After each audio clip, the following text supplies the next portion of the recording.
ਵਾਹਿਗੁਰੂ ਜੀ ਕਾ ਖਾਲਸਾ, ਵਾਹਿਗੁਰੂ ਜੀ ਕੀ ਫਤਿਹ।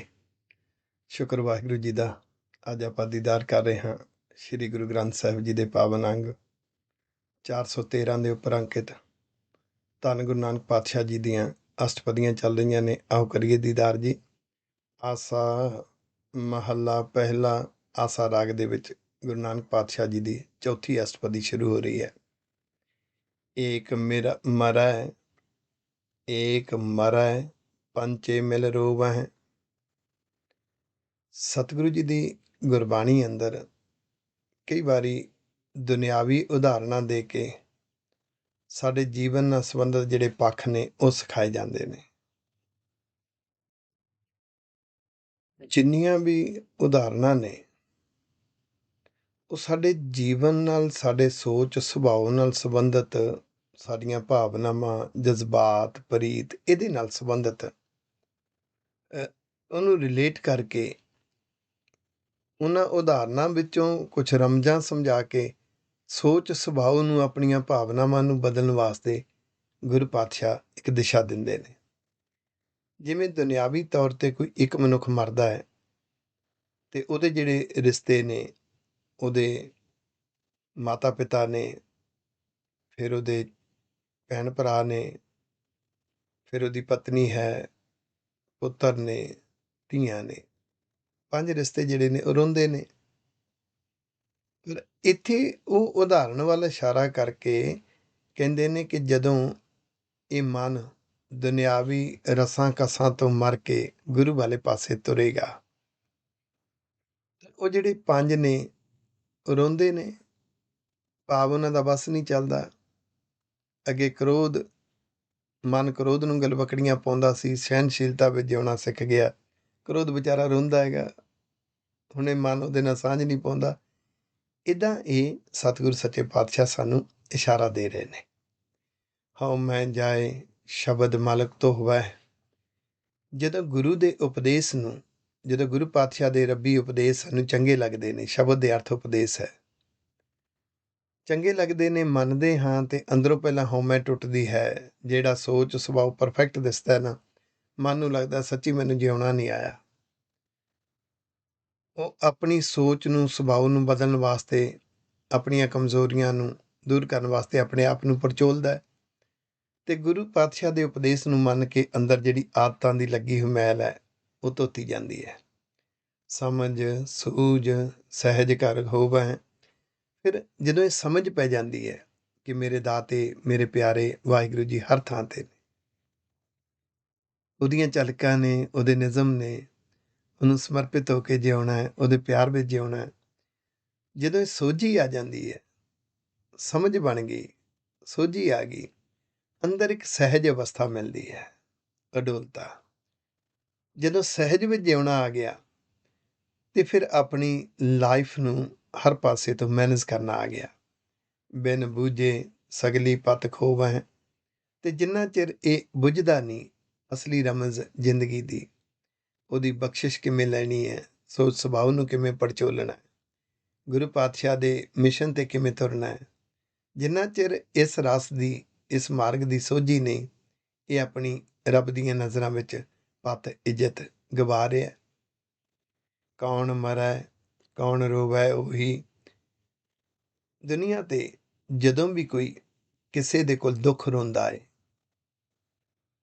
ਜਦੋਂ ਕਿਸੇ ਦਾ ਕੋਈ ਸੁੱਖ ਮਰ ਜਾਂਦਾ ਹੈ, ਤਾਂ ਦੂਸਰੇ ਲੋਕ ਉਹਦੇ ਕੋਲ ਅਫਸੋਸ ਕਰਦੇ ਨੇ, ਜਾਂ ਕੋਈ ਵਿਅਕਤੀ ਉਹ ਮਰ ਗਿਆ ਅਫਸੋਸ ਕਰਦੇ ਨੇ। ਸਤਿਗੁਰੂ ਕਹਿਣ ਲੱਗੇ ਕੌਣ ਕਿਸੇ ਲਈ ਰੋਂਦਾ ਹੈ, ਸਾਰੇ ਆਪਣੇ ਆਪਣੇ ਦੁੱਖ ਫਰੋਲਦੇ ਨੇ। ਕਾਰਨ ਸਭ ਸਾ ਸਿਰ ਤੋਂ ਹੀ।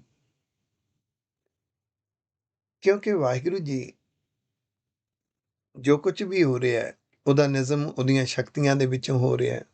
ਉਹ ਸਮਰੱਥ ਹੈ। ਉਹਦੇ ਕਾਰਨ ਜੋ ਵਰਤਣੇ ਨੇ, ਉਹ ਕਾਰਨ ਕਰਤੇ ਪੁਰਖ ਨੇ ਵਰਤਾ ਦੇਣੇ ਨੇ।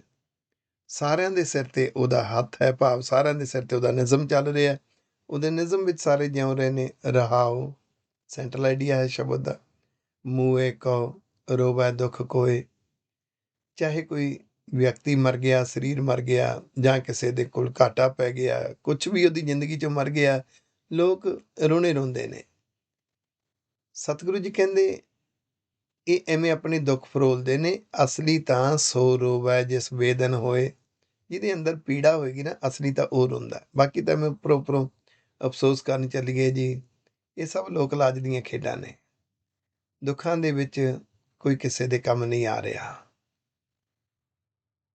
ਜਿੰਨਾ ਚਿਰ ਸਵਾਰਥ ਪੂਰਾ ਹੁੰਦਾ, ਜਿੰਨਾ ਚਿਰ ਆਪਣਾ ਮਕਸਦ ਪੂਰਾ ਹੁੰਦਾ ਹੈ, ਉਨਾ ਚਿਰ ਹੀ ਉਹ ਜੁੜਦਾ ਹੈ। ਇਸੇ ਤਰ੍ਹਾਂ ਜਦੋਂ ਸਾਡੇ ਅੰਦਰੋਂ ਗੁਣ ਮਰਦੇ ਨੇ, ਜਿਹਦੇ ਅੰਦਰ ਇਹ ਪੀੜਾ ਨਹੀਂ ਜਾਗੀ ਕਿ ਗੁਣ ਮਰ ਕਿਉਂ ਰਹੇ ਨੇ, ਮੈਂ ਕ੍ਰੋਧੀ ਕਿਉਂ ਹੋ ਜਾਣਾ, ਮੈਂ ਨਿੰਦਾ ਚੁਗਲੀ ਦੇ ਰਸ ਵਿੱਚ ਕਿਉਂ ਬੈਠਦਾ, ਜਿੰਨਾ ਚਿਰ ਇਹ ਮਨ ਅੰਦਰ ਪੀੜਾ ਨਹੀਂ ਜਾਗੇਗੀ, ਉਹਨਾਂ ਚਿਰ ਉਹ ਅਸਲੀ ਰੋਣਾ, ਅਸਲੀ ਭੁੱਬ ਰੱਬ ਦੇ ਅੱਗੇ ਨਹੀਂ ਬਣੇਗੀ। ਜਿਸ ਬੀਤੀ ਜਾਣੈ ਪ੍ਰਭ ਸੋਏ, ਜਿਸ ਤੇ ਬੀਤਦੀ ਹੈ। ਮੈਂ ਨਿਮਰਤਾ ਵਿੱਚ ਜਿਉਣਾ ਚਾਹੁੰਦਾ, ਹੰਕਾਰ ਗੁਮਾਨ ਕਿਉਂ ਆ ਜਾਂਦਾ, ਇੱਕ ਪੀੜਾ ਜਾਗ ਪਈ। ਹੇ ਵਾਹਿਗੁਰੂ ਜੀ, ਮੈਂ ਸਹਿਨਸ਼ੀਲਤਾ ਵਿੱਚ ਜਿਉਣਾ ਚਾਹੁੰਦਾ, ਮੇਰੇ ਅੰਦਰ ਲੋਭ ਲਾਲਚ ਕਿਉਂ ਆ ਜਾਂਦਾ, ਲੋਕ ਲਾਜ ਨੂੰ ਸਾਹਮਣੇ ਰੱਖ ਕੇ ਕਿਉਂ ਫੈਸਲੇ ਲੈਂਦਾ ਮੈਂ। ਜਦੋਂ ਸਵੈ ਪੜਚੋਲ ਕਰਕੇ ਇਸ ਤਰ੍ਹਾਂ ਦੀ ਪੀੜਾ ਅੰਦਰ ਜਾਗੇਗੀ, ਤੇ ਉਹ ਪੀੜਾ ਇੱਕ ਬਿਰਹੋਂ ਬੈਰਾਗ ਬਣੇਗੀ। ਜਿਸ ਤੇ ਬੀਤਦੀ ਹੈ ਉਹੀ ਜਾਣਦਾ ਹੈ। ਫਿਰ ਉਹ ਪ੍ਰਭੂ ਵੱਲ ਤੁਰਦਾ ਹੈ, ਪ੍ਰਭੂ ਨਾਲ ਸਾਂਝ ਪਾਉਂਦਾ ਹੈ। ਆਪੇ ਕਰਤਾ ਕਰੇ ਸੋ ਹੋਏ। ਇਹ ਸਭ ਰੱਬ ਦਾ ਨਿਜ਼ਮ ਹੈ, ਕਰਤਾ ਪੁਰਖ ਦਾ। ਉਹਦੇ ਨਿਜ਼ਮ ਵਿੱਚ ਇਹ ਖੇਡ ਸਾਰੀ ਵਾਪਰ ਰਹੀ ਹੈ। ਅੰਦਰ ਸੋਝੀ ਪੈਦਾ ਹੋ ਜਾਣੀ ਨਿਜ਼ਮ ਵਿੱਚੋਂ ਹੈ। ਸਤਸੰਗਤ ਵਿੱਚੋਂ ਸੋਝੀ ਜਾਗੇਗੀ, ਕੁਸੰਗ ਵਿੱਚੋਂ ਸੋਝੀ ਮਰ ਜਾਏਗੀ, ਉੱਠੀ ਮੱਤ ਜਾਗੇਗੀ। ਸਭ ਉਹਦੇ ਨਿਜ਼ਮ ਵਿੱਚ ਚੱਲ ਰਿਹਾ। ਜੀਵਤ ਮਰਨਾ, ਤਾਰੇ ਤਰਨਾ, ਇਹ ਜਿਹੜਾ ਅੰਦਰ ਸਾਡੇ ਜਨਮ ਮਰਨ ਚੱਲ ਰਿਹਾ, ਗੁਣਾਂ ਦਾ ਮਰ ਜਾਣਾ, ਔਗਣਾਂ ਦਾ ਜਨਮ ਲੈ ਲੈਣਾ, ਜੀਵਤ ਮਰਨਾ। ਜਿਉਂਦੇ ਜੀ ਇਸ ਜ਼ਿੰਦਗੀ ਦੇ ਵਿੱਚ ਗੁਣਾਂ ਦਾ ਮਰ ਜਾਣਾ, ਤਾਰੇ ਤਰਨਾ, ਉਸ ਦੇ ਲਈ ਵਾਹਿਗੁਰੂ ਸੱਚੇ ਪਾਤਸ਼ਾਹ ਜੀ ਦੀ ਸ਼ਰਨ ਪੈ ਕੇ, ਰੱਬੀ ਉਪਦੇਸ਼ ਨੂੰ ਸਮਰਪਿਤ ਹੋ ਕੇ ਤਰਨਾ ਹੁੰਦਾ ਜਹਾਜ਼ ਬੋਹਿਤ। ਇਹ ਜਹਾਜ਼ ਹੈ। ਉਹਦੇ ਉਪਦੇਸ਼ ਨੂੰ ਮੰਨ ਕੇ ਹੀ ਆਦਤਾਂ ਵਿੱਚ ਡੁੱਬਣ ਤੋਂ ਬਚਿਆ ਜਾ ਸਕਦਾ। ਜੈ ਜਗਦੀਸ਼ ਪਰਮਗਤ ਸ਼ਰਣਾ। ਫਿਰ ਉਸ ਜਗਦੀਸ਼, ਜਗਤ ਦੇ ਮਾਲਕ ਜਿਹਦੀ ਸਦਾ ਜੈ ਜੈਕਾਰ ਹੈ, ਉਹਦੀ ਸ਼ਰਨ ਪੈਣਾ ਹੈ, ਸਰੈਂਡਰ ਹੋਣਾ, ਉਸਨੂੰ ਸਮਰਪਿਤ ਹੋਣਾ ਹੈ। ਮੈਂ ਉਸ ਤਰ੍ਹਾਂ ਜਿਉਣਾ ਜੋ ਮੇਰੇ ਪਿਆਰੇ ਵਾਹਿਗੁਰੂ ਜੀ ਨੂੰ ਚੰਗਾ ਲੱਗਦਾ ਹੈ। ਉਹ ਕੀ ਚੰਗਾ ਲੱਗਦਾ ਹੈ? ਕੁਦਰਤ ਦੇ ਵਿੱਚ ਬੜੇ ਵਰਤਾਰੇ ਪੈਦਾ ਕਰ ਦਿੱਤੇ, ਇੱਕੋ ਜਿਹੇ ਦੋ ਦੋ ਜਾਨਵਰ ਪੈਦਾ ਕਰ ਦਿੱਤੇ। ਇੱਕ ਹੰਸ ਹੈ, ਇੱਕ ਬਗਲਾ ਹੈ। ਬਗਲੇ ਦੀ ਸੋਚ ਬੜੀ ਛੋਟੀ ਹੈ, ਬੈਠਦਾ ਹੈ, ਚੁੱਪਚਾਪ ਬੈਠਦਾ ਹੈ, ਇੱਦਾਂ ਲੱਗਦਾ ਸਮਾਧੀ ਲਾਈ ਹੋਈ ਹੈ। ਪਰ ਉਹਦੀ ਸਮਾਧੀ ਡੱਡਾਂ ਨੂੰ ਭੁਲੇਖਾ ਪਾਉਣ ਵਾਸਤੇ ਹੈ, ਤੇ ਉਹਦੀ ਜਿਹੜੀ ਅਸਲੀ ਅੰਦਰੋਂ ਸੋਚ ਹੈ ਉਹ ਡੱਡਾਂ ਖਾਣ ਦੀ ਹੈ। ਹੰਸ ਮੋਤੀ ਖਾਂਦਾ ਹੈ। ਹੰਸ ਨੂੰ ਲੋਕ ਕੀਮਤੀ ਮੰਨਦੇ ਨੇ, ਬਗਲੇ ਨੂੰ ਨਖਿੱਧ ਮੰਨਦੇ ਨੇ। ਤਾਂ ਰੱਬ ਸਿਖਾ ਰਿਹਾ ਤੂੰ ਜਿਉਣਾ ਕਿਵੇਂ ਹੈ, ਬਗਲੇ ਵਾਂਗੂ ਕਿ ਹੰਸ ਵਾਂਗੂ। ਇਹ ਸਾਰੀਆਂ ਉਦਾਹਰਨਾਂ ਗੁਰੂ ਗ੍ਰੰਥ ਸਾਹਿਬ ਵਿੱਚ ਦਿੱਤੀਆਂ ਗਈਆਂ। ਫਿਰ ਮੱਖੀ ਹੈ, ਭਵਰਾ ਹੈ। ਮੱਖੀ ਗੰਦਗੀ ਤੇ ਬੈਠਦੀ ਹੈ, ਭਵਰਾ ਫੁੱਲਾਂ ਦੀ ਸੁਗੰਧੀ ਤੇ ਬੈਠਦਾ ਹੈ। ਫਿਰ ਕਾਂ ਹੈ, ਕੋਇਲ ਹੈ। ਕੋਇਲ ਕੋਲ ਮਿੱਠੀ ਬੋਲੀ ਹੈ, ਕਾਂ ਕੋਲੇ ਰੁੱਖੀ ਬੋਲੀ ਹੈ। ਇਹ ਜਿੰਨੀ ਕੁਦਰਤ ਰਚੀ ਹੋਈ ਹੈ, ਹਰ ਕੁਦਰਤ ਦੇ ਹਰ ਵਰਤਾਰੇ ਵਿੱਚ ਤੈਨੂੰ ਦੱਸਿਆ ਗਿਆ ਹੈ। ਇੱਕ ਪੱਖ ਉਹ ਹੈ ਜਿਹੜਾ ਸਤਿਕਾਰ ਪਾਤਰ ਹੈ, ਇੱਕ ਪੱਖ ਉਹ ਹੈ ਜਿਹੜਾ ਨਰਾਦਰੀ ਵਾਲਾ ਹੈ। ਇੱਕ ਬੜਾ ਚੰਗਾ ਹੈ, ਇੱਕ ਬੜਾ ਬੁਰਾ ਹੈ। ਉਹ ਸਾਰੀਆਂ ਉਦਾਹਰਨਾਂ ਗੁਰੂ ਗ੍ਰੰਥ ਸਾਹਿਬ ਵਿੱਚ ਦੇਖ ਕੇ, ਜਦੋਂ ਗੁਰੂ ਗ੍ਰੰਥ ਸਾਹਿਬ ਦੀ ਬਾਣੀ ਅੰਦਰ ਸਿੱਖਿਆਵਾਂ ਦਿੱਤੀਆਂ ਗਈਆਂ, ਉਹ ਸਿੱਖਿਆਵਾਂ ਦੱਸਦੀਆਂ ਨੇ ਉਸ ਨੂੰ ਫੋਲੋ ਕਰਨਾ ਹੀ ਉਹ ਜੀਵਨ ਹੈ ਜਿਹੜਾ ਰੱਬ ਨੂੰ ਚੰਗਾ ਲੱਗਦਾ ਹੈ। ਅਤੇ ਉਹਨੂੰ ਸਮਰਪਿਤ ਹੋਣ ਦੇ ਨਾਲ ਅੰਦਰ ਸੋਚ ਉੱਚੀ, ਸੁਭਾਅ ਚੰਗਾ, ਨੀਅਤ ਸ਼ੁੱਧ, ਜਜ਼ਬਾ ਮਿਸ਼ਨ ਵੱਡਾ, ਆਪਾ ਵਾਰਨ ਦੀ ਭਾਵਨਾ ਵੱਡੀ, ਉਹਨੂੰ ਕਹਿੰਦੇ ਪਰਮ ਗਤ। ਉਹਦੀ ਮਿੱਠੀ ਮਿੱਠੀ ਯਾਦ ਦੇ ਭੈ ਭਾਵਨੀ ਵਿੱਚ ਜਿਉਣਾ। ਹਉ ਬਲਿਹਾਰੀ ਸਤਿਗੁਰ ਚਰਨਾ। ਤੇ ਉਹ ਜੋ ਰੱਬ ਦਾ ਸਰੂਪ ਹੈ ਨਾ, ਸੱਚਾ ਗਿਆਨ ਸਤਿਗੁਰ ਸਰੂਪ ਹਰ ਵਰਤਾਰੇ ਵਿੱਚ ਹੈ। ਉਹ ਸ਼੍ਰੀ ਗੁਰੂ ਗ੍ਰੰਥ ਸਾਹਿਬ ਦੀ ਬਾਣੀ ਅੰਦਰ ਗੁਰੂ ਸਾਹਿਬ ਕਹਿ ਕੀ ਰਹੇ ਨੇ, ਦੱਸ ਕੀ ਰਹੇ ਨੇ, ਸਮਝਾ ਕੀ ਰਹੇ ਨੇ। ਉਹ ਜੋ ਗਿਆਨ ਹੈ ਉਹ ਸਤਿਗੁਰ ਸਰੂਪ ਹੈ ਗੁਰੂ ਪਾਤਸ਼ਾਹ ਦਾ, ਰੱਬ ਦਾ ਵੀ ਸਤਿਗੁਰ ਸਰੂਪ ਹੈ। ਉਹਦੇ ਚਰਨ ਉਪਦੇਸ਼ ਹੈ, ਸਿੱਖਿਆਵਾਂ ਨੇ। ਉਹਨਾਂ ਸਿੱਖਿਆਵਾਂ ਤੋਂ ਮੈਂ ਬਲਿਹਾਰ ਜਾਣਾ, ਕਿਉਂਕਿ ਉਹਨਾਂ ਸਿੱਖਿਆਵਾਂ ਨੇ, ਉਸ ਉਪਦੇਸ਼ ਨੇ ਹੀ ਸੋਚ ਸੁਭਾਅ ਨੂੰ ਚੋਟ ਮਾਰਨੀ ਹੈ, ਪਛਤਾਵਾ ਜਗਾਉਣਾ, ਹਲੂਣਾ ਦੇਣਾ। ਗੁਰੂ ਪਾਤਸ਼ਾਹ ਦੇ ਉਪਦੇਸ਼ਾਂ ਨੇ ਹੀ ਇਸ ਸੁੱਤੇ ਹੋਏ ਮਨ ਨੂੰ ਜਗਾਉਣਾ ਹੈ। ਬਲਿਹਾਰ ਜਾਂਦਾ ਹਾਂ, ਸਤਿਗੁਰੂ ਜੀ ਕਹਿੰਦੇ, ਮੈਂ ਉਸ ਸੱਚੇ ਗਿਆਨ ਦੇ ਉਪਦੇਸ਼ਾਂ ਤੋਂ। ਸਤਿਗੁਰ ਚਰਨਾ, ਉਹ ਸਤਿਗੁਰ ਦੇ ਚਰਨ ਨੇ। ਗੁਰ ਬੋਹਿਥ ਸ਼ਬਦ ਭੈ ਤਰਨਾ। ਉਹ ਜਿਹੜਾ ਗੁਰੂ ਪਾਤਸ਼ਾਹ ਦਾ ਉਪਦੇਸ਼ ਹੈ, ਮਨੁੱਖ ਦੇ ਅੰਦਰ ਇੱਕ ਭੈ ਬੈਠਾ ਹੈ। ਜੇ ਮੈਂ ਲੋਕ ਲਾਜ ਨਹੀਂ ਕਰਾਂਗਾ ਜੀ, ਲੋਕਾਂ ਤਾਈਂ ਲੋੜ ਪਵੇਗੀ ਜੀ। ਫਿਰ ਉਹ ਕਹਿੰਦੇ ਜੀ ਜੇ ਇੱਦਾਂ ਨਹੀਂ ਕਰਾਂਗਾ ਆਹ ਹੋਏਗਾ ਜੀ, ਮਾੜਾ ਮੋਟਾ ਹਾਸਾ ਠੱਠਾ ਤਾਂ ਚਾਹੀਦਾ ਜੀ, ਜ਼ਿੰਦਗੀ ਬੇਰਸੀ ਹੋ ਜਾਏਗੀ। ਬੜੇ ਤਰ੍ਹਾਂ ਦੇ ਭਰਮ ਪਾਲੀ ਬੈਠਾ ਤੇ ਉਹਦੇ 'ਚੋਂ ਭੈ ਜਾਗਦੇ ਨੇ। ਉਹ ਭੈ ਕਰਕੇ ਹੀ ਉਲਝਿਆ ਹੋਇਆ। ਤੇ ਗੁਰਬਾਣੀ ਅੰਦਰ ਜੋ ਗੁਰ ਸਰੂਪ ਹੈ ਉਹ ਐਸਾ ਜਹਾਜ਼ ਹੈ। ਗੁਰ ਸਰੂਪ ਦੇ ਵਿੱਚ ਵੱਖ-ਵੱਖ ਜ਼ਿੰਦਗੀ ਦੇ ਉਪਦੇਸ਼ ਨੇ, ਜੋ ਜ਼ਿੰਦਗੀ ਦੇ ਗੁਰ ਦਿੱਤੇ ਗਏ ਨੇ। ਗੁਰਬਾਣੀ ਦੀਆਂ ਸਿੱਖਿਆਵਾਂ ਗੁਰੂ ਪਾਤਸ਼ਾਹ ਦਾ ਗੁਰ ਸਰੂਪ ਹੈ। ਉਹ ਸ਼ਬਦ ਜਿਹੜੇ ਨੇ ਉਪਦੇਸ਼ ਹੈ, ਜਹਾਜ਼ ਹੈ। ਇਹਦੇ ਵਿੱਚ ਤਰਨਾ ਸਿੱਖ ਜਾਏਗਾ, ਫਿਰ ਲੋਕ ਲਾਜ ਦਾ ਭੈ ਕੋਈ ਨਹੀਂ ਹੈ। ਮੁਥਾਜੀ, ਚਾਪਲੂਸੀ, ਹੰਕਾਰ, ਗੁਮਾਨ, ਵਿਖਾਵਾ, ਧੜੇਬੰਦੀਆਂ, ਨਫ਼ਰਤ, ਇਹ ਜ਼ਿੰਦਗੀ 'ਚੋਂ ਨਿਕਲ ਜਾਂਦੇ ਨੇ। ਆਖੋ ਵਾਹਿਗੁਰੂ। ਨਿਰਭਉ ਆਪ ਨਿਰੰਤਰ ਜੋਤ। ਵਾਹਿਗੁਰੂ ਸੱਚੇ ਪਾਤਸ਼ਾਹ ਆਪ ਨਿਰਭਉ ਨੇ, ਉਹਨਾਂ ਨੂੰ ਕਿਸੇ ਦਾ ਭਾਵ ਨਹੀਂ। ਨਿਰੰਤਰ ਜੋਤ, ਉਹਨਾਂ ਦੇ ਸੱਚੇ ਗਿਆਨ ਦੀ ਜੋਤ ਸਦਾ ਹੀ ਜਗਦੀ ਹੈ, ਗਿਆਨ ਵੰਡਦੀ ਹੈ। ਜਿਹਨੇ ਲੈ ਲਿਆ ਪ੍ਰਾਪਤ ਕਰ ਗਿਆ, ਜਿਹੜਾ ਰਹਿ ਗਿਆ ਰਹਿ ਗਿਆ। ਜਿਹੜਾ ਉਸ ਸੱਚੇ ਗਿਆਨ ਤੋਂ ਸੋਝੀ ਨਹੀਂ ਲੈਂਦਾ, ਹਰ ਵਰਤਾਰੇ ਵਿੱਚੋਂ ਸੱਚਾ ਗਿਆਨ ਮਿਲ ਰਿਹਾ। ਗੁਰਬਾਣੀ ਵਿੱਚ ਸੱਚਾ ਗਿਆਨ ਤਾਂ ਕਮਾਲ ਹੀ ਹੈ। ਉਹਦੇ ਉਪਦੇਸ਼ ਨਾਮ ਹੈ, ਉਸ ਨੂੰ ਮੰਨਣ ਤੋਂ ਬਿਨਾਂ ਬਿਨ ਨਾਵੈ ਜਗ, ਬਿਨ ਨਾਵੈ ਸੂਤਕ ਜਗ ਛੋਤ। ਦੁਨੀਆ ਭੁਲੇਖਿਆਂ ਵਿੱਚ ਫਿਰਦੀ ਜੀ, ਮਰ ਗਿਆ ਜੀ, ਇਹ ਪਵਿੱਤਰ ਹੋ ਗਿਆ ਜੀ, ਫਲਾਨਾ ਹੋ ਗਿਆ ਜੀ, ਧਮਕਾ ਹੋ ਗਿਆ ਜੀ, ਆ ਬਿੱਲੀ ਰਾਹ ਕੱਟ ਗਈ, ਪਤਾ ਨਹੀਂ ਭੂਤ ਪ੍ਰੇਤ ਕੀ ਕੁਛ ਭਰਮ ਪਾਲੀ ਬੈਠੇ ਨੇ। ਸਤਿਗੁਰੂ ਜੀ ਕਹਿੰਦੇ ਇਹਦੇ 'ਚ ਉਲਝੇ ਹੋਏ ਨੇ। ਉਹ ਦੁਰਮਤ ਬਿਨਸੈ ਕਿਆ ਕਹਿ ਰੋਤ। ਜਿੰਨਾ ਚਿਰ ਖੋਟੀ ਮੱਤ ਅੰਦਰੋਂ ਮਰਦੀ ਨਹੀਂ, ਕਿਹਦੇ ਕੋਲੇ ਰੋਣੇ ਰੋਵੇ, ਕਿਆ ਕਹਿ ਰੋ, ਕੀ ਕਰੇਗਾ। ਸਾਰੇ ਪੁਆੜੇ ਤੇ ਖੋਟੀ ਮੱਤ ਦੇ ਨੇ। ਅਗਰ ਕਲੇਸ਼ ਹੈ ਸੁਭਾਅ ਵਿੱਚੋਂ ਨਿਕਲਦੇ ਆ, ਇੱਕ ਦੂਸਰੇ ਦੇ ਪ੍ਰਤੀ ਪਰਿਵਾਰ ਵਿੱਚ ਗਲਤ ਫਹਿਮੀਆਂ ਨੇ, ਸੁਭਾਅ ਵਿੱਚੋਂ ਨਿਕਲੀਆਂ ਨੇ। ਇੱਕ ਦੂਸਰੇ ਦੇ ਹਿਰਦਿਆਂ ਨੂੰ ਚੋਟ ਮਾਰੀ ਜਾ ਰਹੀ ਹੈ, ਸੁਭਾਅ ਵਿੱਚੋਂ ਹੈ।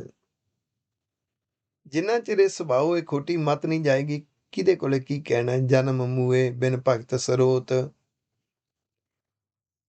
ਜਿੰਨਾ ਚਿਰ ਰੱਬ ਨੂੰ ਸਮਰਪਿਤ ਹੋ ਕੇ, ਆਪਣੇ ਗੁਰੂ ਪਿਤਾ ਜੀ ਨੂੰ ਸਮਰਪਿਤ ਹੋ ਕੇ ਆਪਾ ਵਾਰਨ ਦੀ ਪ੍ਰੇਮ ਭਗਤੀ ਨਹੀਂ ਬਣਦੀ, ਤੇ ਸੁਣਦਾ ਨਹੀਂ, ਸਰੋਤ ਸੁਣਦਾ ਨਹੀਂ, ਭਗਤੀ ਤੇ ਸੁਣਨਾ, ਉਹਨਾਂ ਚਿਰ ਜਨਮ ਮੂਏ ਅੰਦਰ ਗੁਣ ਮਰਦੇ ਨੇ, ਔਗਣ ਜਨਮ ਲੈਂਦੇ ਨੇ, ਇਹਦੇ ਵਿੱਚ ਫਸਿਆ ਰਹਿੰਦਾ ਹੈ। ਮੂਏ ਕੋ ਸੱਚ ਰੋ ਵਹਿਮੀਤ। ਇਹਨੂੰ ਪਤਾ ਹੀ ਨਹੀਂ ਲੱਗਿਆ ਤੇਰੇ ਅੰਦਰ ਮਰ ਕੀ ਰਿਹਾ ਹੈ। ਸਮਝ ਲੱਗ ਗਈ ਤੇ ਤੇਰੇ ਅੰਦਰ ਰੋਣਾ, ਇੱਕ ਦੁੱਖ ਪੈਦਾ ਹੋਏਗਾ। ਫਿਰ ਸੱਚ ਦਾ ਰਸ ਜਾਗੇਗਾ। ਤੂੰ ਤਾਂ ਮਿੱਤਰਤਾ ਬਣਾਈ ਬੈਠਾ ਉਹਨਾਂ ਨੂੰ, ਬੁਰੀਆਂ ਆਦਤਾਂ ਨੂੰ ਮਿੱਤਰਤਾ, ਲੋਕ ਲਾਜ ਦਾ ਜਿਹੜਾ ਸੁਭਾਅ ਹੈ, ਸੋਚ ਹੈ, ਉਹਨੂੰ ਮਿੱਤਰਤਾ ਬਣਾਈ ਬੈਠਾ। ਹੰਕਾਰ, ਗੁਮਾਨ, ਵਿਖਾਵੇ ਨੂੰ ਮਿੱਤਰਤਾ ਪਾਈ ਬੈਠਾ। ਤੂੰ ਤਾਂ ਨਿੰਦਾ ਚੁਗਲੀ ਦੇ ਰਸ ਨੂੰ ਮਿੱਤਰ ਮੰਨੀ ਬੈਠਾ। ਤੈਨੂੰ ਅਸਲੀ ਰੋਣਾ ਸਮਝ ਹੀ ਨਹੀਂ ਲੱਗਿਆ। ਤ੍ਰੈ ਗੁਣ ਰੋਵੈ ਨੀਤਾ ਨੀਤ। ਤ੍ਰੈ ਗੁਣ ਤਮੋ, ਇੱਥੋਂ ਵੀ ਮਿਲ ਜਾਵੇ, ਇੱਥੋਂ ਵੀ ਮਿਲ ਜਾਵੇ, ਇੱਥੋਂ ਵੀ ਮਿਲ ਜਾਵੇ, ਸਵਾਰਥੀ, ਸੈਲਫਿਸ਼। ਰਜੋ ਗੁਣ ਪ੍ਰਾਪਤ ਕਰ ਲੈਣਾ, ਫਿਰ ਉਹਦਾ ਪ੍ਰਭਾਵ ਪਾਉਣਾ ਲੋਕਾਂ 'ਤੇ, ਪਤਾ ਲੱਗੇ ਮੈਂ ਕੁਛ ਹਾਂ। ਇਹਦੇ 'ਚੋਂ ਰਾਜਸੀ ਠਾਠ ਬਾਠ ਰਜੋ ਗੁਣ। ਫਿਰ ਐਸੀ ਇਹ ਬਿਮਾਰੀ ਬਣ ਗਈ ਸਤੋ ਗੁਣ, ਧਰਮ ਦੀ ਦੁਨੀਆ ਵਿੱਚ ਵੀ ਸੇਵਾ ਥੋੜ੍ਹੀ ਮੰਗਣ ਬਹੁਤਾ ਮੰਗਣਾ, ਇਹਦੇ ਨਾਲ ਰੋਣੇ ਹੀ ਪੱਲੇ ਪੈਣਗੇ। ਆਖੋ ਵਾਹਿਗੁਰੂ। ਨਿਤਾ ਨੀਤ ਨਿਤ ਰੋਣੇ, ਨਿਤ ਦੁਖੀ, ਚਿੰਤਾ, ਦੁੱਖ ਸੁੱਖ ਪਰ ਹਰ ਸਹਿਜ ਸੁਚੀਤ। ਜਿਹਨੇ ਦੁੱਖ ਤੇ ਸੁੱਖ ਨੂੰ ਮਹਿਸੂਸ ਕਰਨਾ ਹੀ ਛੱਡ ਦਿੱਤਾ। ਅਸਲੀ ਸੁੱਖ ਹੈ ਅੰਦਰੋਂ ਸੰਤੁਸ਼ਟ ਹੋਣਾ, ਰੱਬ ਦੇ ਗੁਣਾਂ ਵਾਲਾ ਜੀਵਨ, ਗੁਣਾਂ ਦੇ ਸ਼ੁਕਰਾਨੇ ਵਿੱਚ ਪਰਉਪਕਾਰ ਦੀ ਭਾਵਨਾ ਲਈ ਆਪਾ ਵਾਰਨਾ, ਦੂਸਰਿਆਂ ਲਈ ਜਿਉਣਾ ਬੜਾ ਸੁੱਖ ਹੈ। ਤੇ ਦੁੱਖ ਹੈ ਅਸਲੀ ਮਿਸ਼ਨ ਤੋਂ ਟੁੱਟ ਜਾਣਾ। ਦੁਨਿਆਵੀ ਦੁੱਖਾਂ ਸੁੱਖਾਂ ਨੂੰ ਮਹਿਸੂਸ ਕਰਨਾ ਜਿਹਨੇ ਛੱਡ ਦਿੱਤਾ, ਉਹਦੇ ਅੰਦਰ ਸਹਿਜ ਆ ਗਿਆ ਤੇ ਸੁਚੇਤਤਾ ਆ ਗਈ। ਅੰਦਰੋਂ ਮਨ ਜਾਗ ਪਿਆ, ਸਹਿਜ ਸੁਚੇਤ। ਅੰਦਰ ਚਿੱਤ ਦੇ ਵਿੱਚ ਮਿੱਠੀ ਮਿੱਠੀ ਉੱਤਮ ਯਾਦ ਸਿਮਰਨ ਪੈਦਾ ਹੋ ਗਿਆ ਰੱਬ ਦਾ। ਤਨ ਮਨ ਸੌਂਪੋ ਕ੍ਰਿਸ਼ਨ ਪ੍ਰੀਤ। ਜਦੋਂ ਕ੍ਰਿਸ਼ਨ ਪ੍ਰਭੂ ਦੇ ਨਾਲ, ਵਾਹਿਗੁਰੂ ਜੀ ਦੇ ਨਾਲ ਗੂੜੀ ਪ੍ਰੀਤ ਬਣ ਜਾਵੇ, ਉਸ ਪ੍ਰੀਤ ਕਰਕੇ ਤਨ ਤੇ ਮਨ ਸਮਰਪਿਤ ਕਰ ਦਿੱਤਾ। ਭੀਤਰ ਏਕ ਅਨੇਕ ਅਸੰਖ। ਉਹ ਵਾਹਿਗੁਰੂ ਸੱਚੇ ਪਾਤਸ਼ਾਹ ਹਰ ਇੱਕ ਦੇ ਅੰਦਰ, ਸਭ ਕੁਛ ਦੇ ਅੰਦਰ ਅਣਗਿਣਤ ਰੂਪ ਵਿੱਚ ਬੈਠੇ ਨੇ। ਵਾਹਿਗੁਰੂ ਜੀ ਨੂੰ ਮਹਿਸੂਸ ਕਰਨਾ, ਜਦੋਂ ਕਿਸੇ ਦਾ ਗੁਣ ਦੇਖੀਏ ਨਾ, ਮਹਿਸੂਸ ਕਰੀਏ ਕਿ ਰੱਬ ਗੁਣੀ ਨਿਧਾਨ ਬਣ ਕੇ ਇਹਦੇ ਅੰਦਰ ਬੈਠਾ ਹੈ ਤੇ ਇਹਦੇ ਗੁਣ ਰਾਹੀਂ ਮੈਨੂੰ ਦੀਦਾਰ ਦੇ ਰਿਹਾ। ਕਿਸੇ ਦੇ ਟੈਲੈਂਟ ਨੂੰ ਦੇਖ ਕੇ, ਕਿਸੇ ਦੀ ਪ੍ਰਤਿਭਾ ਨੂੰ ਦੇਖ ਕੇ ਸਰੰਗੀ ਵਾਲੇ ਵੀਰ ਸਰੰਗੀ ਵਜਾਉਂਦੇ ਨੇ। ਸੱਚ ਜਾਣਿਓ ਢਾਡੀ ਵੀਰ ਜਦੋਂ ਗਜ ਸਰੰਗੀ ਤੇ ਚਲਾਉਂਦੇ ਨੇ, ਸਰੰਗੀ ਨੂੰ ਮੂੰਹੋਂ ਬੁਲਾ ਦਿੰਦੇ। ਕਲਾ ਹੈ ਉਹਨਾਂ ਦੇ ਕੋਲ। ਉਹ ਜਿਹੜੀ ਕਲਾ ਹੈ, ਟੈਲੈਂਟ ਹੈ, ਪ੍ਰਤਿਭਾ ਹੈ, ਮਹਿਸੂਸ ਕਰਨਾ ਹੈ ਉਹ ਰੱਬ ਕਰਤਾ ਪੁਰਖ ਬਣ ਕੇ ਦੀਦਾਰ ਦੇ ਰਿਹਾ ਮੈਨੂੰ। ਦੇਖੋ ਕੈਸੀ ਸਿਰਜਣਾ ਸਿੱਧੀ ਜਾ ਰਹੀ ਹੈ। ਹਰ ਵਰਤਾਰੇ ਵਿੱਚੋਂ ਜਦੋਂ ਸਿੱਖਿਆ ਮਿਲੇ ਤੇ ਰੱਬ ਸੱਚਾ ਗਿਆਨ ਬਣ ਕੇ ਦੀਦਾਰ ਦੇ ਰਿਹਾ। ਉਹਦੇ ਅਣਗਿਣਤ ਰੂਪ ਨੇ, ਸਭ ਕੁਛ ਦੇ ਵਿੱਚ ਹੈ। ਭੀਤਰ ਏਕ ਅਨੇਕ ਅਸੰਖ। ਕਰਮ ਧਰਮ ਬਹੁ ਸੰਖ ਅਸੰਖ। ਤੇ ਦੁਨੀਆ ਧਰਮ ਦੇ ਕਰਮਾਂ ਵਿੱਚ ਉਲਝ ਗਈ। ਇਹ ਧਰਮ ਦੇ ਕਰਮ ਬੇਅੰਤ ਨੇ, ਇਹਦੇ 'ਚ ਉਲਝ ਕੇ ਨਾ ਸੁਭਾਅ ਬਦਲਿਆ, ਨਾ ਸੋਚ ਬਦਲੀ। ਬਿਨ ਭੈ ਭਗਤੀ ਜਨਮ ਬਿਰੰਥ। ਤੇ ਉਹਨਾਂ ਨੂੰ ਅਸਲੀ ਭਗਤੀ ਨਹੀਂ ਪਤਾ ਲੱਗੀ, ਕਿਉਂਕਿ ਗੁਣ ਮਰਦਾ ਉਹਨਾਂ ਦੇ ਅੰਦਰ ਭੈ ਹੀ ਕੋਈ ਨਹੀਂ। ਲੋਕ ਲਾਜ ਬੜੀ ਚੰਗੀ ਲੱਗਦੀ ਹੈ, ਅੰਦਰੋਂ ਨਿਮਰਤਾ ਮਰਦੀ ਹੈ, ਭੈ ਹੀ ਕੋਈ ਨਹੀਂ। ਸਹਿਨਸ਼ੀਲਤਾ ਮਰ ਜਾਂਦੀ ਹੈ, ਕ੍ਰੋਧ ਆ ਜਾਂਦਾ, ਭੈ ਹੀ ਕੋਈ ਨਹੀਂ। ਉਸ ਭੈ ਤੋਂ ਬਿਨਾਂ ਫਿਰ ਉਹ ਰੱਬ ਦੇ ਭੈ ਤੋਂ ਬਿਨਾਂ ਫੈਸਲੇ ਲੈਂਦੇ ਨੇ। ਰੱਬ ਦੇ ਡਰ ਵਿੱਚ ਫੈਸਲੇ ਨਹੀਂ ਲੈਂਦੇ। ਉਹ ਕ੍ਰੋਧ ਦੇ ਪਿੱਛੇ ਫੈਸਲੇ ਲੈਂਦੇ ਨੇ, ਲੋਭ ਦੇ ਪਿੱਛੇ ਫੈਸਲੇ ਲੈਂਦੇ ਨੇ, ਹੰਕਾਰ ਦੇ ਪਿੱਛੇ ਫੈਸਲੇ ਲੈਂਦੇ ਨੇ। ਜ਼ਿੰਦਗੀ ਭਗਤੀ ਬਣੀ ਨਹੀਂ ਤੇ ਅੰਦਰ ਜਨਮ ਬਿਰੰਥ। ਅੰਦਰ ਔਗੁਣਾਂ ਦਾ ਜਨਮ ਹੋ ਰਿਹਾ, ਗੁਣਾਂ ਦਾ ਮੌਤ ਹੋ ਰਹੀ ਹੈ। ਤੇ ਇਹ ਜਿਹੜਾ ਜੀਵਨ ਸੀ ਵਿਅਰਥ ਹੈ। ਹਰ ਗੁਣ ਗਾਵਹਿ ਮਿਲ ਪਰਮਾਰੰਥ। ਰੱਬ ਦੇ ਗੁਣਾਂ ਨੂੰ ਜ਼ਿੰਦਗੀ ਵਿੱਚ ਜਿਉਣਾ, ਸ਼ੁਕਰਾਨੇ ਵਜੋਂ ਪਰਉਪਕਾਰ ਲਈ ਵਰਤਣਾ, ਉਹਨੂੰ ਕਹਿੰਦੇ ਨੇ ਗੁਣ ਗਾਉਣਾ। ਇਹਦੇ ਨਾਲ ਅਸਲੀ ਪਰਮਾਰਥ ਅੰਦਰੋਂ ਮਿਲਦਾ ਹੈ, ਰੱਬ ਦੀ ਬਖਸ਼ਿਸ਼ ਵਾਲਾ ਜੀਵਨ। ਆਪ ਮਰੈ ਮਾਰੇ ਭੀ ਆਪ। ਇਹ ਸਾਰਾ ਜਿਹੜਾ ਖੇਲ ਚੱਲ ਰਿਹਾ ਨਾ, ਚਾਹੇ ਉਹ ਸਰੀਰ ਦਾ ਮਰਨਾ ਹੈ, ਚਾਹੇ ਗੁਣਾਂ ਦਾ ਮਰਨਾ ਹੈ, ਚਾਹੇ ਔਗਣਾਂ ਦਾ ਜਨਮ ਲੈਣਾ ਹੈ, ਚਾਹੇ ਸਰੀਰ ਦਾ ਜਨਮ ਲੈਣਾ ਹੈ, ਇਹ ਸਭ ਉਹਦੇ ਨਿਜ਼ਮ ਵਿੱਚ ਹੈ। ਉਹ ਆਪ ਹੀ ਵਰਤਾ ਰਿਹਾ ਖੇਡ। ਆਪ ਉਪਾਏ ਥਾਪ ਉਥਾਪ। ਉਹ ਪੈਦਾ ਕਰ ਦਿੰਦਾ ਹੈ, ਨਾਸ਼ ਕਰ ਦਿੰਦਾ ਹੈ, ਫਿਰ ਪੈਦਾ ਕਰ ਦਿੰਦਾ, ਫਿਰ ਨਾਸ਼ ਕਰ ਦਿੰਦਾ ਹੈ। ਔਰ ਡਾਇਰੈਕਟ ਦਖਲ ਨਹੀਂ ਦਿੰਦਾ। ਬੈਠਾ ਵੇਖਿਆ ਵੱਖ ਅਕੇਲਾ। ਉਹ ਤਾਂ ਪਰਮ ਸ਼ਕਤੀ ਦੇ ਅਧੀਨ ਇਹ ਸ਼ਕਤੀਆਂ ਚੱਲ ਰਹੀਆਂ ਨੇ। ਉਹ ਜਿੰਨੀਆਂ ਵੀ ਫੋਰਸਿਸ, ਨੈਚੁਰਲ ਫੋਰਸਿਸ ਨੇ, ਉਹ ਇੱਕ ਨਿਜ਼ਮ ਵਿੱਚ ਬੱਧੀਆਂ ਹੋਈਆਂ ਚੱਲ ਰਹੀਆਂ ਨੇ ਤੇ ਨਿਜ਼ਮ ਦੇ ਵਿੱਚ ਇਹ ਵਰਤਾਰਾ ਸਾਰਾ ਉਹ ਵਰਤਾ ਰਿਹਾ। ਸ੍ਰੇਸ਼ਟ ਉਪਾਈ ਜੋਤੀ ਤੂੰ ਜਾਤ। ਉਹਨੇ ਸ੍ਰਿਸ਼ਟੀ ਪੈਦਾ ਕੀਤੀ, ਆਪਣੀ ਜੋਤ ਰੱਖ ਦਿੱਤੀ। ਉਹ ਜੋਤ ਦੇ ਵਿੱਚ ਉਹਦੀ ਪਹਿਚਾਣ ਹੈ। ਇਹ ਜਾਨਵਰ ਹੈ, ਪਸ਼ੂ ਹੈ, ਪੰਛੀ ਹੈ, ਬ੍ਰਿਕਸ਼ ਹੈ, ਇਹ ਮਨੁੱਖ ਹੈ, ਹਰ ਇੱਕ ਦੇ ਅੰਦਰ ਉਹਦੀ ਸਤਾ ਹੈ। ਸ਼ਬਦ ਵਿਚਾਰ ਮਿਲਣ ਨਹੀਂ ਭ੍ਰਾਂਤ। ਜਦੋਂ ਗੁਰਬਾਣੀ ਦੀਆਂ ਸਿੱਖਿਆਵਾਂ, ਰੱਬੀ ਉਪਦੇਸ਼, ਉਹਦੀ ਵਿਚਾਰ ਭਾਵ ਉਹਨੂੰ ਮੰਨਣਾ, ਤੇ ਫਿਰ ਇਹ ਮਿਲਾਪ ਹੋਏਗਾ, ਭਰਮ ਦੂਰ ਹੋਏਗਾ, ਪਤਾ ਲੱਗੇਗਾ ਇਹ ਤਾਂ ਖੇਲ ਹੀ ਦਾਤੇ ਦਾ ਕਮਾਲ ਦਾ ਚੱਲ ਰਿਹਾ। ਸੂਤਕ ਅਗਨ ਭਖੈ ਜਗ ਖਾਏ। ਤੇ ਦੁਨੀਆ ਵਹਿਮਾਂ ਭਰਮਾਂ ਵਿੱਚ ਪਈ ਹੈ। ਸੂਤਕ ਹੁੰਦਾ ਵਹਿਮਾਂ ਭਰਮ। ਇਹ ਵਹਿਮਾਂ ਭਰਮਾਂ ਦੀ ਜਿਹੜੀ ਅਗਨੀ ਹੈ, ਇਹਦੇ ਵਿੱਚ ਮਨੁੱਖ ਦੇ ਗੁਣ, ਭਗਤੀ, ਧਰਮ ਸਭ ਕੁਝ ਖਾ ਰਹੇ ਨੇ ਇਹ ਵਹਿਮ ਭਰਮ। ਵਹਿਮ ਭਰਮਾਂ ਵਾਲਾ ਧਰਮ ਦੇ ਕਰਮ ਕਾਂਡ ਕਰਦਾ ਹੈ, ਬਦਲਦਾ ਕੁਛ ਨਹੀਂ। ਉਹ ਗੁਰੂ ਲਈ ਆਪਾਂ ਨਹੀਂ ਵਾਰਦਾ, ਉਹ ਤਾਂ ਗੁਰੂ ਗ੍ਰੰਥ ਸਾਹਿਬ ਜੀ ਨੂੰ ਘਰ ਲਿਆਉਂਦਾ ਹੈ, 3-3 ਦਿਨ ਬਿਠਾ ਰੱਖਦਾ ਹੈ, ਕੋਲ ਬੈਠਦਾ ਹੀ ਨਹੀਂ, ਕਿਉਂਕਿ ਉਹਨੂੰ ਭੁਲੇਖਾ ਹੈ ਵੀ ਇੱਦਾਂ ਰੱਬ ਖੁਸ਼ ਹੋ ਜਾਏਗਾ। ਕਹਿੰਦਾ ਜਾਗਤ ਜੋਤ ਨੇ ਗੁਰੂ ਜੀ, ਸੁਣਦਾ ਹੈ ਨਹੀਂ। ਸੂਤਕ ਜਲ ਥਲ ਸਭ ਹੀ ਥਾਂਏ, ਇਹ ਜਿਹੜਾ ਭਰਮ ਰੂਪੀ ਸੂਤਕ ਹੈ ਸਭ ਥਾਂ ਤੇ ਹੈ। ਤੇ ਜਿਹੜਾ ਸੂਤਕ ਉਹ ਕਹੀ ਜਾਂਦੇ ਨੇ ਇਹ ਜੀ ਮਰ ਗਿਆ ਜੀ, ਮਲੀਨਤਾ ਹੋ ਗਈ ਜੀ, ਉਹ ਤਾਂ ਜਨਮ ਮਰਨ ਤੇ ਸਾਰੇ ਥਾਂ ਤੇ ਚੱਲ ਰਿਹਾ। ਧਰਮ ਹੈ ਜ਼ਿੰਦਗੀ ਵਿੱਚ ਜਿਉਣਾ, ਤੇ ਜਦੋਂ ਇਹ ਜ਼ਿੰਦਗੀ 'ਚ ਜਿਉਣ ਦੀ ਗੱਲ ਸੀ ਤਾਂ ਗੁਰਬਾਣੀ ਦੀਆਂ ਸਿੱਖਿਆਵਾਂ ਨੂੰ ਸੁਭਾਅ ਨਾਲ ਸੰਬੰਧਿਤ ਕਰਕੇ, ਸੋਚ ਨਾਲ ਸੰਬੰਧਿਤ, ਇਹਨੂੰ ਲਾਈਫ ਨਾਲ ਰੈਲੇਵੈਂਟ ਕਰਕੇ ਸਮਝਣੀਆਂ ਸੀ, ਸਮਝਾਉਣੀਆਂ ਸੀ। ਧਰਮ ਦੇ ਕਰਮ ਦੱਸੇ ਗਏ, ਸੋਚ ਸੁਭਾਅ ਨਾਲ ਸੰਬੰਧਿਤ ਗੱਲਾਂ ਕੀਤੀਆਂ ਨਹੀਂ ਗਈਆਂ। ਨਾਨਕ ਸੂਤਕ ਜਨਮ ਮਰੀ ਜੈ, ਇਹ ਨਾਨਕ ਜੀ ਲੋਕ ਭਰਮ ਦੇ ਵਿੱਚ, ਕਰਮ ਕਾਂਡਾਂ ਦੇ ਵਿੱਚ, ਵਹਿਮਾਂ ਭਰਮਾਂ ਵਿੱਚ ਪੈ ਕੇ ਅੰਦਰ ਜਨਮ ਮਰਨ ਹੋਈ ਜਾ ਰਿਹਾ ਹੈ। ਗੁਣ ਮਰਦੇ ਨੇ, ਗੁਣ ਮਰ ਜਾਂਦੇ ਨੇ, ਔਗਣ ਜਨਮ ਲੈ ਲੈਂਦੇ ਨੇ। ਗੁਰ ਪ੍ਰਸਾਦੀ ਹਰ ਰਸ ਪੀਜੈ, ਗੁਰੂ ਦੀ ਬਖਸ਼ਿਸ਼ ਜਿਨ੍ਹਾਂ ਤੇ ਹੁੰਦੀ ਹੈ ਉਹ ਰੱਬ ਦੇ ਰਸ ਨੂੰ ਪੀਂਦੇ ਨੇ। ਇਸ ਮਾਰਗ ਤੇ ਤੁਰਨ ਦਾ ਇੱਕ ਵੱਖਰਾ ਆਨੰਦ ਰਸ ਹੈ, ਉਹ ਮਾਣਦੇ ਨੇ ਬਖਸ਼ਿਸ਼ ਦੇ ਪਾਤਰ। ਰਾਗ ਆਸਾ ਮਹੱਲਾ ਪਹਿਲਾ।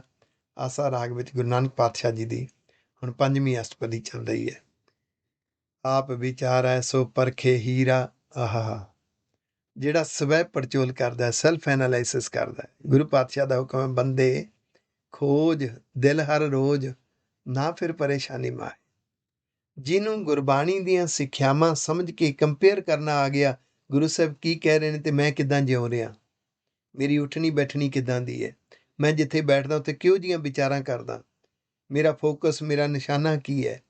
ਜਿਹੜਾ ਆਪਣੇ ਆਪ ਨੂੰ ਵਿਚਾਰਦਾ ਹੈ ਉਹ ਆਪਣੇ ਅੰਦਰੋਂ ਗੁਰਮੁਖ ਸੁਭਾਅ, ਗੁਰਮਤਿ ਵਾਲੀ ਸੋਚ, ਰੱਬ ਦੀ ਪ੍ਰੀਤ, ਰੱਬੀ ਜਜ਼ਬਾ, ਲਗਨ, ਭਾਵਨਾ, ਇਹ ਹੀਰਿਆਂ ਦੀ ਖਜ਼ਾਨਾ ਲੱਭ ਲੈਂਦਾ ਆਪਣੇ ਅੰਦਰੋਂ। ਏਕ ਦ੍ਰਿਸ਼ਟ ਤਾਰੇ ਗੁਰ ਪੂਰਾ, ਫਿਰ ਰੱਬ ਸੱਚਾ ਗਿਆਨ ਬਣ ਕੇ ਹਰ ਵਰਤਾਰੇ ਵਿੱਚ ਹੈ। ਹਰ ਵਰਤਾਰੇ ਦੀ ਉਦਾਹਰਨ ਦੇ ਕੇ ਗੁਰੂ ਪਾਤਸ਼ਾਹ ਨੇ ਉਹ ਸੱਚਾ ਗਿਆਨ ਗੁਰੂ ਗ੍ਰੰਥ ਸਾਹਿਬ ਵਿੱਚ ਰੱਖ ਦਿੱਤਾ। ਗੁਰੂ ਗ੍ਰੰਥ ਸਾਹਿਬ ਜੀ ਦੇ ਅੰਦਰ ਜੋ ਸੱਚਾ ਗਿਆਨ ਹੈ ਉਹ ਸਤਿਗੁਰ ਸਰੂਪ ਹੈ। ਉਸਨੇ ਜ਼ਿੰਦਗੀ ਜਿਉਣ ਦਾ ਗੁਰ ਦਿੱਤਾ ਗਿਆ ਹੈ, ਉਹ ਸਿੱਖਿਆਵਾਂ ਨੇ, ਉਹ ਕੰਪਲੀਟ ਹੈ ਆਪਣੇ ਆਪ ਵਿੱਚ, ਗੁਰ ਪੂਰਾ। ਉਹਨੂੰ ਕੋਈ ਮੰਨੇਗਾ ਤਾਂ ਫਿਰ ਮਿਹਰ ਦ੍ਰਿਸ਼ਟੀ ਹੁੰਦੀ ਹੈ, ਫਿਰ ਉਹ ਜ਼ਿੰਦਗੀ ਨੂੰ ਮੈਨੇਜ ਕਰ ਲੈਂਦਾ, ਡੁੱਬੇਗਾ ਨਹੀਂ, ਤਰ ਜਾਂਦਾ। ਗੁਰ ਮਨ ਹੈ, ਮਨ ਤੇ ਮਨ ਧੀਰਾ। ਉਸ ਗੁਰ ਸਰੂਪ ਨੂੰ, ਰੱਬੀ ਉਪਦੇਸ਼ ਨੂੰ ਅਗਰ ਕੋਈ ਮੰਨਦਾ ਹੈ, ਮਨ ਕਰਕੇ ਮੰਨਦਾ ਹੈ, ਪ੍ਰੈਕਟੀਕਲ ਲਾਗੂ ਕਰਦਾ ਹੈ ਸੋਚ ਸੁਭਾਅ ਤੇ, ਤਾਂ ਮਨ ਦੇ ਅੰਦਰ ਧੀਰਜ, ਸਹਿਜ, ਹੌਸਲਾ, ਵਿਸ਼ਵਾਸ ਜਾਗਦਾ। ਐਸਾ ਸ਼ਾਹ ਸਰਾਫੀ ਕਰੈ। ਇਸ ਤਰ੍ਹਾਂ ਮੇਰੇ ਗੁਰੂ ਪਾਤਸ਼ਾਹ ਇੱਕ ਸ਼ਾਹੂਕਾਰ ਨੇ, ਬੈਂਕਰ ਨੇ। ਪਤਾ ਕਿਹੜੇ ਬੈਂਕਰ? ਹੀਰਿਆਂ ਦੇ ਸਰਾਫੀ, ਪਰਖਦੇ ਨੇ। ਉਹ ਹੀਰੇ ਵੰਡਦੇ ਨੇ, ਹੀਰਿਆਂ ਨੂੰ ਪਰਖਦੇ ਨੇ, ਹੀਰੇ ਰੂਪੀ ਗੁਣ ਦਿੰਦੇ ਨੇ, ਹੀਰੇ ਰੂਪੀ ਗੁਣਾਂ ਨੂੰ ਪਰਖਦੇ ਨੇ। ਸਾਚੀ ਨਦਰ ਏਕ ਲਿਵ ਤਰੈ, ਫਿਰ ਆਪਣੀ ਮਿਹਰ ਦ੍ਰਿਸ਼ਟੀ ਕਰਦੇ ਨੇ। ਜਿਹਦੇ ਤੇ ਮਿਹਰ ਦ੍ਰਿਸ਼ਟੀ ਹੁੰਦੀ ਹੈ ਉਹਨੂੰ ਲਿਵ ਮਿਲ ਜਾਂਦੀ ਹੈ, ਉਹਦੇ ਅੰਦਰ ਇੱਕ ਵਿਜ਼ਨ ਬਣਦਾ ਹੈ, ਇੱਕ ਜਨੂਨ, ਇੱਕ ਜਜ਼ਬਾ। ਉਹ ਸੀਨੇ ਦੀ ਪਈ ਹੋਈ ਖਿੱਚ ਉਹਨਾਂ ਨੂੰ ਤੋਰੀ ਜਾਂਦੀ ਹੈ ਤੇ ਉਹ ਜ਼ਿੰਦਗੀ ਨੂੰ ਮੈਨੇਜ ਕਰ ਲੈਂਦੇ ਨੇ। ਰਹਾਓ ਸੈਂਟਰਲ ਆਈਡੀਆ ਸ਼ਬਦ ਦਾ, ਪੂੰਜੀ ਨਾਮ ਨਿਰੰਜਨ ਸਾਰ। ਰੱਬ ਦੀ ਮਿੱਠੀ ਮਿੱਠੀ ਯਾਦ ਦਾ ਸਿਮਰਨ ਰਸ, ਨਾਮ ਹੈ ਧਿਆਨ ਦੇ ਨਾਲ ਸੰਬੰਧਿਤ। ਰੱਬੀ ਉਪਦੇਸ਼, ਇਹ ਨਾਮ ਹੈ ਗਿਆਨ ਦੇ ਨਾਲ ਸੰਬੰਧਿਤ। ਰੱਬ ਦੇ ਨਿਯਮ ਨੂੰ ਫੋਲੋ ਕਰਨਾ, ਇਹ ਨਾਮ ਹੈ ਸੋਚ ਦੇ ਨਾਲ ਸੰਬੰਧਿਤ। ਇਹ ਬੜੀ ਉੱਤਮ ਪੂੰਜੀ ਹੈ। ਮੈਲ ਤੋਂ ਰਹਿਤ ਹੈ, ਇਹਨੇ ਵਿਕਾਰਾਂ ਦੀ, ਬੁਰੀਆਂ ਆਦਤਾਂ ਦੀ ਮੈਲ ਲਾਉਣੀ ਹੈ। ਇਹਨੂੰ ਹਿਰਦੇ 'ਚ ਸੰਭਾਲਣਾ ਹੈ ਸਾਰ। ਨਿਰਮਲ ਸਾਚ ਰਤਾ ਪੈਕਾਰ। ਪੈਕਾਰ, ਵੈਸੇ ਪੈਕਾਰ ਕਹਿੰਦੇ ਨੇ ਜਿੱਥੇ ਹੀਰੇ, ਸੋਨਾ, ਉਹਦੀ ਟਕਸਾਲ ਹੁੰਦੀ ਨਾ, ਛਿੱਕੇ ਘੜੇ ਜਾਂਦੇ, ਉਹਦੀ ਸਵਾਹ ਨੂੰ ਪਾਸੇ ਕਰ ਦੇਣਾ, ਵਿੱਚੋਂ ਹੀਰੇ ਚੱਕ ਲੈਣੇ। ਇੱਥੇ ਅਰਥ ਹੈ ਪਾਰਖੂ। ਪੈਕਾਰ ਦੇ ਅਰਥ ਪਾਰਖੂ।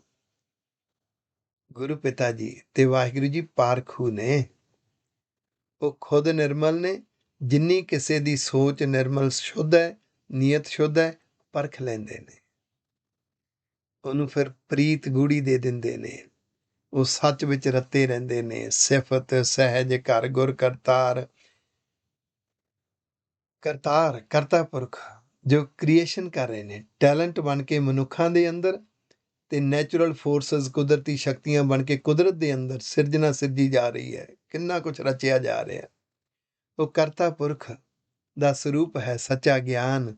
ਉਹ ਗੁਰੂ ਗ੍ਰੰਥ ਸਾਹਿਬ ਦੀ ਬਾਣੀ ਅੰਦਰ ਜ਼ਿੰਦਗੀ ਜਿਉਣ ਦਾ ਗੁਰ ਦਿੱਤਾ ਗਿਆ। ਗੁਰਬਾਣੀ ਦੀਆਂ ਸਿੱਖਿਆਵਾਂ, ਜਿਸ ਨੇ ਗੁਰਬਾਣੀ ਦੀਆਂ ਸਿੱਖਿਆਵਾਂ ਨੂੰ, ਗੁਰ ਸਰੂਪ ਨੂੰ ਕਰਤਾ ਪੁਰਖ ਦੇ ਰੂਪ ਵਿੱਚ ਸਮਝ ਲਿਆ ਕਿ ਇਹਨੇ ਮੇਰੇ ਸੁਭਾਅ ਵਿੱਚ ਗੁਰਮੁਖ ਸੁਭਾਅ ਦੀ ਸਿਰਜਣਾ ਕਰਨੀ ਹੈ। ਕਰਤਾ ਗੁਰਬਾਣੀ ਦੀਆਂ ਸਿੱਖਿਆਵਾਂ ਨੇ ਮੇਰੀ ਸੋਚ ਵਿੱਚ ਗੁਰਮਤ ਦੀ ਸੋਚ ਵਾਲੀ ਸਿਰਜਣਾ ਕਰਨੀ ਹੈ। ਮੇਰੇ ਅੰਦਰ ਪ੍ਰੀਤ ਜਜ਼ਬਾ ਲਗਨ ਪੈਦਾ ਕਰਨੀ। ਉਹ ਫਿਰ ਇਸ ਗੁਰ ਸਰੂਪ ਦੀ, ਰੱਬ ਦੇ ਗੁਣਾਂ ਦੀ, ਰੱਬ ਦੀ ਬਖਸ਼ਿਸ਼ਾਂ ਦੀ, ਰੱਬੀ ਉਪਦੇਸ਼ ਦੀ ਸਿਫਤ ਸਲਾਘਾ ਕਰਦੇ ਨੇ, ਵਡਿਆਈ ਕਰਦੇ ਨੇ, ਕੁਰਬਾਨ ਜਾਂਦੇ ਨੇ ਤੇ ਖੁਦ ਸਹਿਜ ਵਿੱਚ ਜਿਉਂਦੇ ਨੇ। ਆਖੋ ਵਾਹਿਗੁਰੂ। ਆਸ਼ਾ ਮਨਸ਼ਾ ਸ਼ਬਦ ਜਲਾਏ, ਦੁਨਿਆਵੀ ਪ੍ਰਾਪਤੀਆਂ ਦੀ, ਰਸਾਂ ਕਸਾਂ ਦੀ ਇੱਛਾ ਵਾਸ਼ਨਾ ਗੁਰੂ ਦੇ ਉਪਦੇਸ਼ ਰਾਹੀਂ ਸਾੜ ਲੈਂਦੇ ਨੇ। ਰਾਮ ਨਾਰਾਇਣ ਕਹੈ ਕਹਾਏ। ਫਿਰ ਰੱਬ ਦੇ ਨਾਮ ਨੂੰ, ਰੱਬ ਦੀਆਂ ਵਡਿਆਈਆਂ ਨੂੰ, ਰੱਬ ਦੀਆਂ ਬਖਸ਼ਾਂ ਨੂੰ ਵਿਚਾਰਾਂ ਕਰਦੇ ਨੇ, ਹੋਰਨਾਂ ਨੂੰ ਵੰਡਦੇ ਨੇ। ਕਹੈ ਕਹਾਏ। ਗੁਰ ਤੇ ਵਾਟ ਮਹਿਲ ਘਰ ਪਾਏ। ਉਹ ਜੋ ਗੁਰ ਸਰੂਪ ਹੈ ਗੁਰਬਾਣੀ ਦੇ ਅੰਦਰ, ਗੁਰੂ ਪਿਤਾ ਜੀ ਦਾ ਜੋ ਸਿੱਖਿਆਵਾਂ ਨੇ, ਉਹਨੂੰ ਮੰਨਦੇ ਨੇ, ਇਸ ਰਸਤੇ ਤੇ ਤੁਰਦੇ ਨੇ ਗੁਰ ਤੇ ਬਾਟ। ਫਿਰ ਬਖਸ਼ਿਸ਼ ਦਾ ਮਹਿਲ ਪ੍ਰਾਪਤ ਕਰ ਲੈਂਦੇ ਨੇ। ਗੁਰਮੁਖ ਸੁਭਾਅ ਤੇ ਗੁਰਮਤ ਵਾਲੀ ਸੋਚ ਵਾਲਾ ਮਹਿਲ ਪ੍ਰਾਪਤ ਕਰ ਲੈਂਦੇ ਨੇ। ਕੰਚਨ ਕਾਇਆ ਜੋਤ ਅਨੂਪ।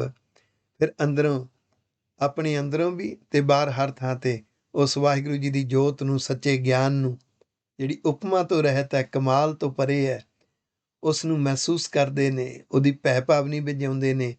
ਉਹਨਾਂ ਦਾ ਕੰਚਨ ਕਾਇਆ ਭਾਵ ਉਹਨਾਂ ਦਾ ਜੀਵਨ ਸ਼ੁੱਧ ਹੁੰਦਾ ਹੈ, ਸੋਚ ਸ਼ੁੱਧ ਹੁੰਦੀ ਹੈ, ਨਿਸ਼ਾਨੇ ਸ਼ੁੱਧ ਹੁੰਦੇ ਨੇ। ਤਿਰ ਭਵਨ ਦੇਵਾ ਵਾਹਿਗੁਰੂ। ਤਿਰ ਭਵਨ ਦੇਵਾ ਸਗਲ ਸਰੂਪ। ਤਿੰਨਾਂ ਭਵਨਾਂ ਵਿੱਚ ਵਸਣ ਵਾਲੇ, ਉਹ ਗਿਆਨ ਦਾ ਪ੍ਰਕਾਸ਼ ਦੇਣ ਵਾਲੇ ਦੇਵਾ ਸਰੂਪ ਵਾਹਿਗੁਰੂ ਜੀ ਨੂੰ ਹਾਜ਼ਰ ਨਾਜ਼ਰ ਮਹਿਸੂਸ ਕਰਦੇ ਨੇ। ਮੈਂ ਸੋ ਧਨ ਪੱਲੇ ਸੱਚ ਅਖੂਟ। ਸਤਿਗੁਰੂ ਜੀ ਕਹਿੰਦੇ ਮੈਂ ਇਹ ਧਨ ਆਪਣੇ ਹਿਰਦੇ ਰੂਪੀ ਪੱਲੇ ਵਿੱਚ ਪਾਇਆ ਹੋਇਆ, ਸਦੀਵੀ ਹੈ, ਸਾਚ ਅਖੂਟ, ਕਦੀ ਘਟਦਾ ਹੀ ਨਹੀਂ। ਇਸ ਖਜ਼ਾਨੇ ਨੇ, ਇਸ ਨਾਮ ਧਨ ਦੇ ਖਜ਼ਾਨੇ ਕਰਕੇ ਪੰਜ ਤੀਨ ਨਵ ਚਾਰ ਸਮਾਵੈ।